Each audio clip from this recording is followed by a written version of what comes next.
अल्हम्दुलिल्लाह वकफ़ा वस्सलातु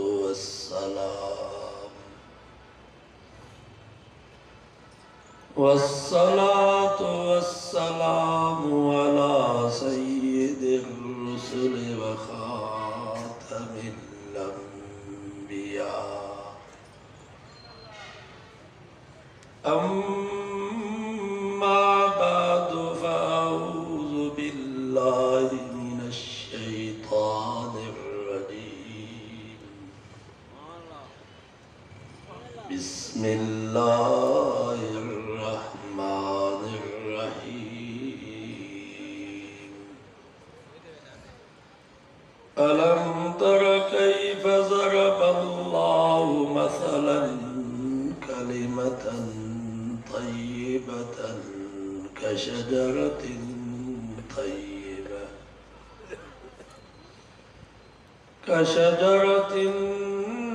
तय्यबतिन अस्लुहा साबितुन व फ़रउहा फ़िस्समा सदक़ल्लाहु व सदक़ रसूलुन नबियुस सादिक़ुल अमीन व नहनु अला ज़ालिका लमिनश शाहिदीन वश्शाकिरीन वल्हम्दुलिल्लाहि रब्बिल आलमीन।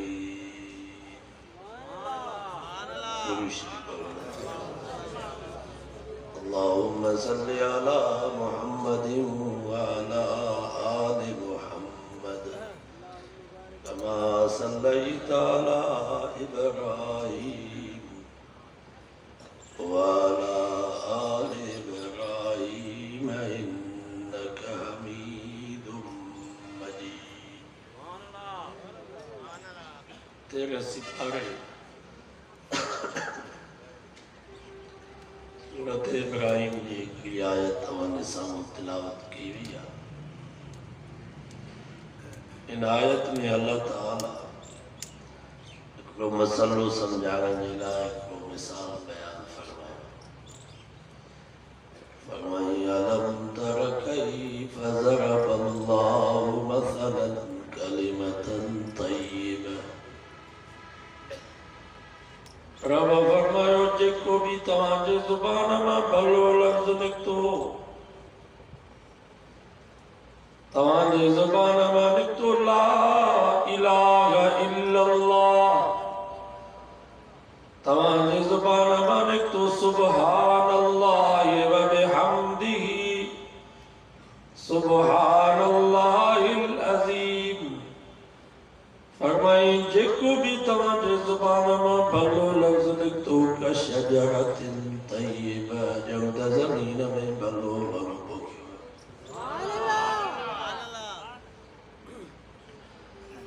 हदीस में अचे तो नबी से फरमायो मेराज वारी रात सत्य आसमान ते बैतुल मामूर वट मुंहिंजी हज़रत इब्राहिम अलैहिस्सलाम सां मुलाकात थी। इब्राहिम अलैहिस्सलाम फरमायो मुझा सोना पंजी उम्मत के मुझो न्यापो दीजा अल जन्नतु क़ियाम जन्नत खाली प्लाट अथव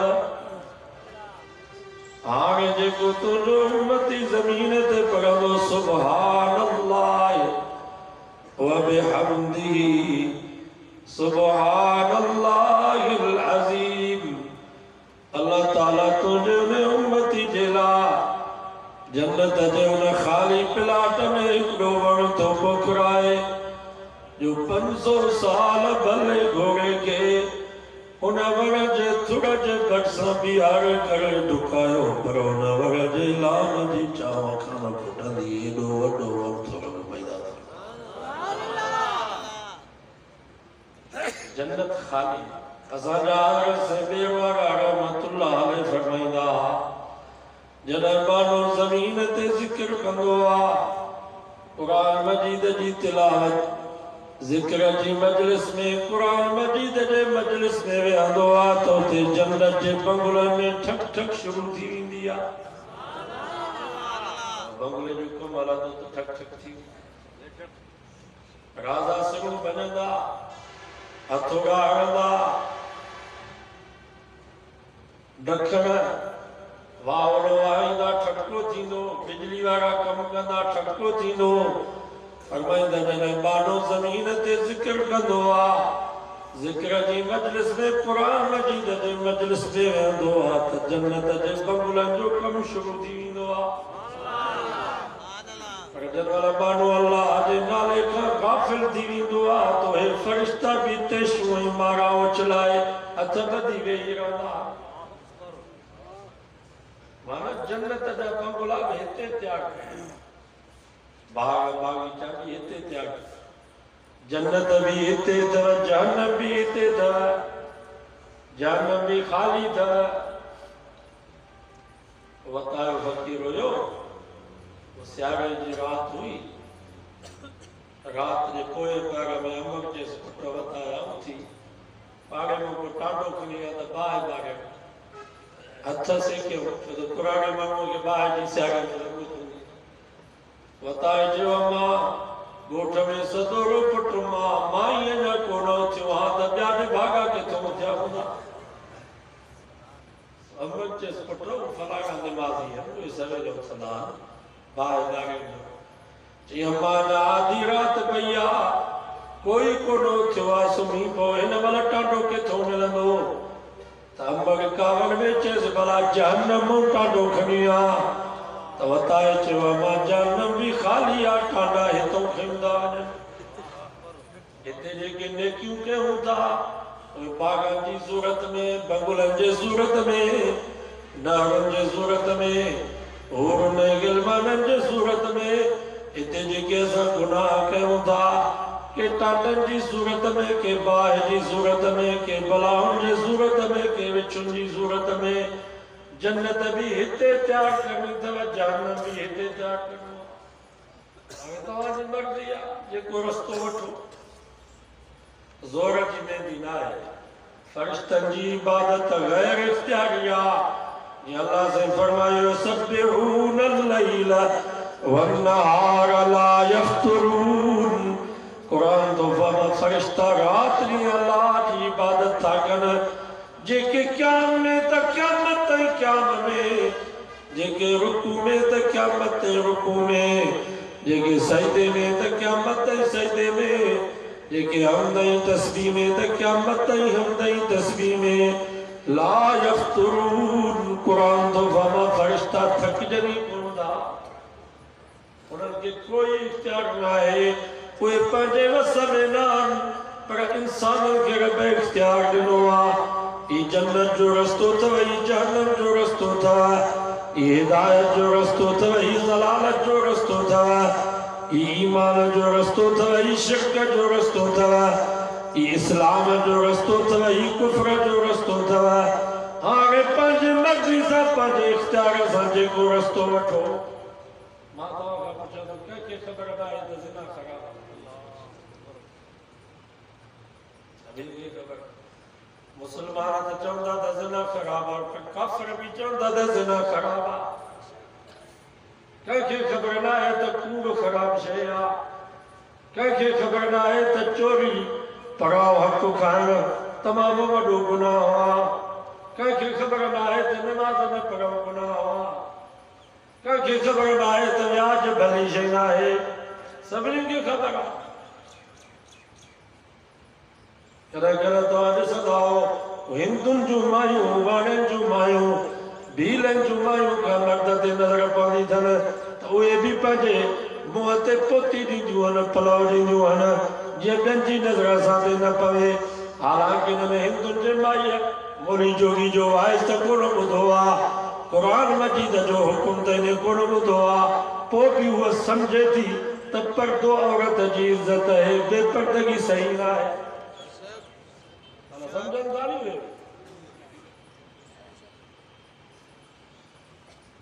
इख्तियार था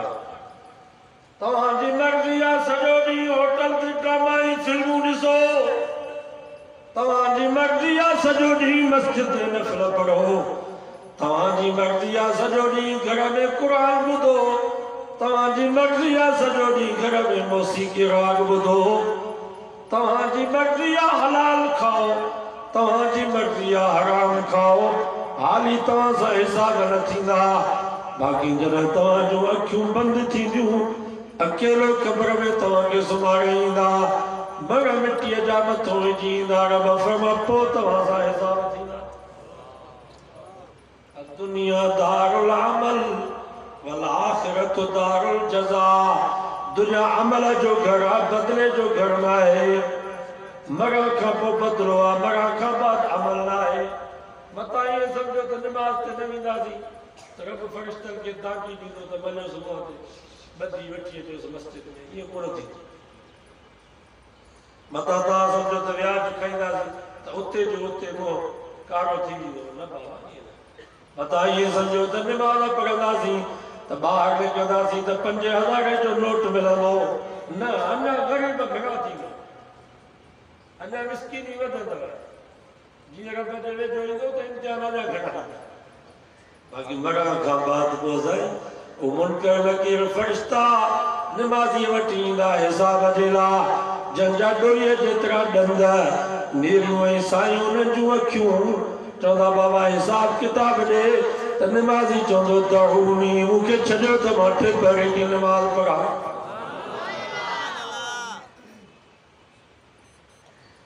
नबी से भी हिकिड़ो मिसाल पाण फरमायूं, 4 भाइर हुआ, चइनि भाइरनि मां हिकिड़ो भाउ मरे पियो। वॾे भाउ खे जीअं त तूं मुंहिंजो वॾो भाउ, यार मां तुंहिंजी पीउ जेतिरी इज़त कंदो हुयुसि, तूं हुकुम कंदे त निमाज़ खे बि पोइते करे तुंहिंजे हुकुम जी तामील कंदो हुयुसि। अदा अॼु मां मरां थो, मरण खां बाद तूं मुंहिंजो कहिड़ो साथ ॾींदे? वॾे भाउ चयो त घबरा न, तूं मरी वेंदे तुंहिंजे गुस्ल जो इंतज़ाम मां कंदुसि, तुंहिंजे कफन जो इंतज़ाम मां कंदुसि, तुंहिंजे खुशबू जो इंतज़ाम मां कंदुसि, तोखे गुस्ल कराए कफन पाराए खुशबू लॻाए कब्रिस्तान जे हवाले कंदुसि। अदा ॿियो मां तुंहिंजो कहिड़ो साथ ॾियां? यार मुंहिंजे वस में ई हुई आहे, बसि एतिरो साथ ॾी वेठे आहे बसि। वरी ॿिए नंबर भाउ खे जीअं त तूं मुंहिंजो ॿियो नंबर भाउ, अॼु मां मरां थो, मरण खां बाद तूं मुंहिंजो कहिड़ो साथ ॾींदे? ॿिए नंबर भाउ चयो त घबरा न, तूं मरी वेंदे कुल्हे ते खणी कब्रिस्तान ताईं तोखे मां पहुचाईंदुसि, तुंहिंजी क़ब्र बि मां खोटींदुसि, तुंहिंजी सामी बि मां ठाहींदुसि, तोखे क़ब्र में लाहींदुसि बि मां, सामीअ में सुम्हारींदुसि बि मां। वरी सिरूं ॾेई मिटीअ जा मुख भरे, कोडर जा लपा भरे, लतुनि सां लटे क़ब्र जो निशान ठाहे मोटी ईंदुसि। अदा ॿियो मां तुंहिंजो कहिड़ो साथ ॾियां? यार मुंहिंजे वस में ई हुई आहे, बसि बसि। नबी से फरमाया, वरी 3 नंबर भाउ खे चई, अदा तूं मुंहिंजो नंढड़ो भाउ, यार मां तुंहिंजो एतिरो ख़्यालु कोन कयो, पर अॼु मां मरां थो, मरण खां बाद तूं मुंहिंजो कहिड़ो साथ ॾींदे? उन नंढड़े भाउ चयो त घबरा न, मरण खां बाद क़ब्र में बि क़यामत ताईं तोसां गॾु सुम्हंदुसि, महशर जे मैदान में भी तुझो भाउ मिली हूंदुसि, पुलसरात जे वक़्त में भी तोसां कुल्लो कुल्ले सां मिलाए हलंदुसि। अदा जेसि ताईं जन्नत में न पहुचंदे तेसि ताईं तुंहिंजो साथ कोन छॾींदुसि। नबी से मिसाल ॾेई करे नबी से फरमायो, वॾो भाउ अथव तव्हांजो, माल मिल्कियत दुनिया दौलत बंगला ये ज़मीनूं तव्हांजो वॾो भाउ अथव, जेको कब्रिस्तान ते बि कोन हलंदो, बंगलो भी हिते, ज़मीन भी हिते, पैसा भी हिते, मेयूं डगियूं भी हिते, गाजूं भी हिते,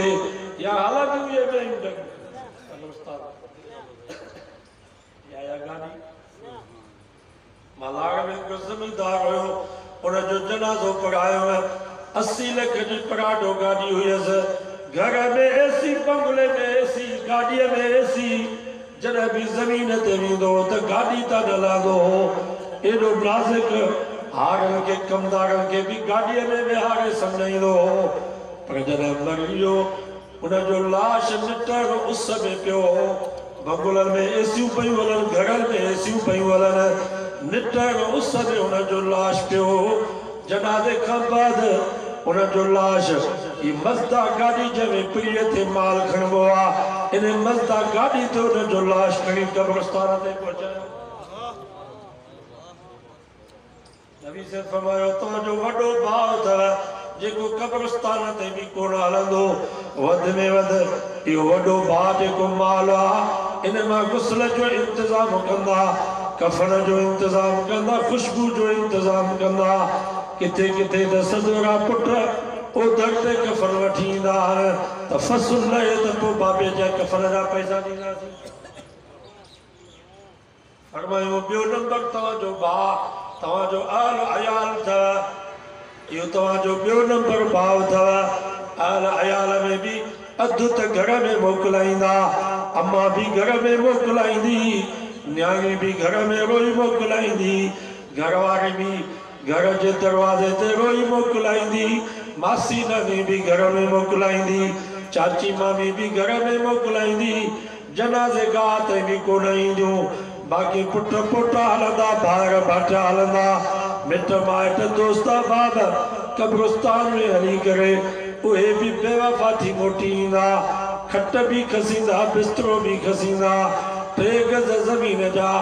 9 गज कपड़े जा ॾेई कब्रिस्तान में दफन करे मिट्टीअ जा बुक भरे कोडर जा लपा भरे लतुन सां लटे कब्र जो निशान ठाहे मोटी ईंदा नबी से फरमाए ॿई शयूं बेवफा था वयबका वाहिद हिकिड़ी शइ वफ़ादार अथव उहो तव्हांजो नेक अमल आहे नंढो भाउ उहो तव्हां सां वफ़ादारी कंदो फरमायो इहो नेक अमल तव्हां सां गॾु हूंदो जैसा तव्हां असां ताती हेॾी था कयूं जो निमाज़ जो टाइम थो थिए त होटल ते वेठा आहियूं चांहि पीअण जे लाइ निमाज़ जो टाइम थो थिए त क्रिकेट जे मैदान में बीठा आहियूं निमाज़ जो टाइम थो थिए त टच मोबाइल पिया था ॾिसूं परवाह ई कान्हे का पर नबी से फरमायो नेक अमल कब्र में भी तव्हां सां गॾु हूंदो महशर जे मैदान में भी तव्हांजो बाहुबली हूंदो पुलसरात जे वक़्त में भी तव्हां सां कुल्लो कुल्ले सां मिलाए हलंदो जेसि ताईं जन्नत में न पहुचंदो तेसि ताईं हो नेक अमल तव्हांजो साथ न छॾे बाबा कब्र में कम नेकी हूंदी अॼु जेको हिते वेठा आहियूं न सुबुह मोड़ी हिन वक़्त ताईं इहो वेर फ़ाइदे वारो मथां तव्हां सम्झो त जाए वेठा इंशाअल्लाह इन जो फ़ाइदो कब्र में थींदो या जेका टुटी फूटी निमाज़ पढ़ूं था इन जो फ़ाइदो कब्र में थींदो आहे ई कुरान मजीद जो जेको दौर कयूं था इंशाअल्लाह कब्र में कुरान असांखे छॾींदो कोन हदीस में अचे थो जॾहिं इहे मुनकर नकीर फ़रिश्ता अचनि था अखियुनि खां अंधा कननि खां बोगा लोहीअ जेतिरा उन्हनि जा ॾंद लोही गुर्द उन्हनि जे हथनि में त कुरान मजीद इन जे सीने में बाग थो निकिरे इन जे आॾो बि थो रहे मथां ही टिजी न वञे मुंहिंजो दोस्त ई तो जे मन अंत तू केरा कुरान तो जे न सदीक का मां तुझो दोस्त आ यार मां त तोखे कोन तो सुञाणा कुरान तो जे आओ तुझो डो कोने को दुनिया में मुझी सूरत भी ही हाणे मुझी सूरत भी आ मां कुरान आज के तू पढ़ दे बुझ दे तो दुनिया में मुझो साथ ॾिनो हाणे क़यामत ताईं मां कुरान कब्र में तुझो साथी आ हदीस में जे दो कुरान कब्र मां निकले तो आसमान के चीरे अल्लाह जे अर्श के चबड़ी तो पवे या अल्लाह मुझो एकरो दोस्त आयो आ उन जे ला जन्नत जो बिस्तरो खपे जन्नत जो बंगलो खपे अल्लाह कुरान जी सिफारिश कबूल तो करे जन्नत जे बंगले जी चाबी भी खयूं पियो अचे जन्नत जो बिस्तरो भी खणी तो अचे वो बिस्तरो विछाए जन्नत जे बंगले जो दर खोले चेस तो नुम नुम ओ मुझा दोस्त आगे सुमी पो बेखुटको थी दुनिया में तो मुझो साथ ॾिनो हाणे क़यामत ताईं मां तुंहिंजो साथी सच्चो नबी से जो फरमान सच्चो सो बच्चन के भी कुरान पढ़ायो अगले नंबर तव्हां खे गुज़ारिश आहे त पंहिंजे बच्चन खे छॾियो मदद आलम थन हाफ़िज़ इलाही गोट कंदा गोट जे कम बात कशमोर बड़ो जमाम गरीब मिस्कीन चयो हाणे असां पंहिंजे पेट जी कयूं या बच्चनि जी कयूं मदरसे में वञी बच्चा छॾियूं ख़ुदा जी कुदरत उन्हनि जा बच्चा चोटीअ जा हाल में हाफ़िज़ कारी थी विया उहे ग़रीब मिस्कीन बरोच जंहिंजे घरनि खे लोड़ो बि कोन्हे जिथे वञ त घर घर में क़ुर जा हाफ़िज़ तव्हां बि छॾियो बच्चा मदरसे हाल न थियनि हाफ़िज़ थियनि ॿिए नंबर ते हिननि मदरसनि जी ख़िदमत कयो इन्हनि मदरसनि जी ख़िदमत तव्हां ई असांखे करणी आहे तव्हांखे ख़बर आहे मौलाना फज़ल रहमान साहब लाड़काने में फरमायो त एजेंट्स मूंखे चयो मौलाना इमरान सां ठाह कर न त मदरसे जो मोहतमिम तुंहिंजे ख़िलाफ़ थींदो मस्जिद जो पेशमाम तुंहिंजे ख़िलाफ़ थींदो मदरसे जो मुफ्ती तुंहिंजे ख़िलाफ़ थींदो 500 अरब डॉलर आया अमेरिका का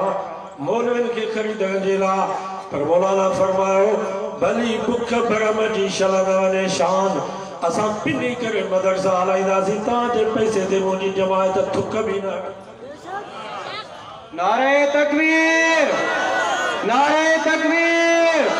शाने मुस्तफा शाने सहाबा जमीयत उलमा इस्लाम कायद जमीयत इमाम इनकलाब हजरत मौलाना फजलुर रहमान नारे तकबीर तव्हांखे ख़बर आहे सभु पैसा वठनि पिया भली चेयरमैन कोटकी वारे खां पुछा ॾिसो बरेली सभु पैसा वठंदा हर महीने उन्हनि जे लाइ वज़ीफ़ो ईंदो आहे रबीउल अव्वल जे महीने में मीलाद जा पैसा वठंदा इन्हनि झंडियुनि जा पैसा वठंदा नात पाण घुराईंदा उन्हनि जा पैसा हुकूमत उन्हनि खे ॾींदी आहे शिया हुकूमत खां पैसा वठंदा स्टील जा आलम हुकूमत उन्हनि खे लॻाए पई ॾे बर्फ जा पैसा शरबत जा पैसा नंगर न्याज़ जा पैसा हुकूमत को वठंदा पर वाहिद जमायत उलमा देवबंद जी जेके मदरसा भी पिनी करे पिया हलाइनि वैसे जलसा भी पिनी करे पिया हलाइनि ऐं अल्हम्दुलिल्लाह उन्हनि जी बरकत इहा आहे तव्हांखे ख़बर आहे पर साल वफ़ाकुल मदारिस में जन हाफ़िज़नि हिफ़्ज़ जो इम्तिहान ॾिनो 72,000 उन्हनि जो तादाद हुयो जिन में 13,000 नियाणियूं हुयूं ऐं हिन साल वफ़ाक में जन हाफ़िज़नि हिफ़्ज़ में फार्म भरायो 76,000 उन्हनि जो तादाद हुयो 15,000 नियाणियूं हुयूं जेके मदरसा भी वधिया आहिनि हाफ़िज़ जेके थिया आहिनि उहे बि वधिया आहिनि नियाणियूं बि पर साल 13,000 हिन साल 15 माना 2,000 वधियूं नी सुभान अल्लाह असां तव्हांजे पैसे खे सजायो तव्हांजे पैसे खे विञायो न सखर में हिकिड़ो वॾो जलसो बरेलिन जो कराची जो हिन जो वॾो अॻुवान आहे मुफ्ती पंहिंजी जमात खे चई अड़े ज़ालिमो ये ख़त्मा बंदि कयो ये 40 जुमाना बंदि कयो जो बंदे जे पैसनि मां आलिम पिया पैदा थियनि हाफ़िज़ पिया पैदा थियनि कारी पिया पैदा थियनि मुफ्ती पिया पैदा थियनि तव्हांजे पैसनि मां रुगो ख़त्मल खाइण वारा मुला पिया पैदा थियनि यारीअ जो खीर पीअण वारा हलवे खाइण वारा हलवे खोर पिया पैदा थियनि महिरबानी कयो 40 जुमाना बंदि कयो इहे पैसा मदरसनि ते ख़र्च कयो पर अल्हम्दुलिल्लाह उनजो कोई असर कोन थियो बरेलिन चयो त असां 30 बंदि न कंदासीं जुमाना बंदि न कंदासीं यारीअ जो खीर बंदि न कंदासीं असांखे हलवे खोर मुला खपनि ॿुधाइनि नारे तकबीर सर बकौफ सर बुलंद उलमाए हक उलमाए देवबंद जमीयत उलमा इस्लाम अॼु जेके हिते हाफ़िज़ था समझो सुभान इन्हनि हाफ़िज़नि जी दस्तार बंदी ते सिर्फ़ हिननि जा पीउ मां ख़ुशि न थियनि पीउ मां त हिते छॾे विया उस्ताद सिर्फ़ ख़ुशि न थिए मोहतमिम साहब सिर्फ़ ख़ुशि न थिए बल्कि जेके भी हिते जमायती आया हो जंहिंजो भी हिन मदरसे में ताउन आहे इन ख़ुशीअ में असां सभु बराबर जो बराबर शरीक आहियूं क़यामत जे ॾींहुं इहो हाफ़िज़ अकेलो ईंदो छा जन्नत ऐं असां अकेलो वञण ॾींदासीं हदीस में चए थो हाफ़िज़ सिर्फ़ 10 माण्हू जन्नत में न वठी ईंदो आलम सिर्फ 70 माण्हुनि खे जन्नत में न वठी ईंदो बल्कि लातादाद 10 भाती त खानदान जा हूंदा 70 भाती त खानदान जा हूंदा जंहिंजे लाइ जहन्नम जो फ़ैसिलो थी चुको हूंदो। अल्लाहु अकबर। लातादाद जल्द भी इन कुरान मजीद जे तालीम में खिदमत कई इंशाअल्लाह तव्हां असां सब इन कुरान मजीद जे तालीम जे खिदमत जे सदके सभिनी नाफ़िज़नि सां गॾु जन्नत खुशी में शरीक है। 3 नंबर पे दुआ करो मदरसन जलाला इन मदरसन के आबाद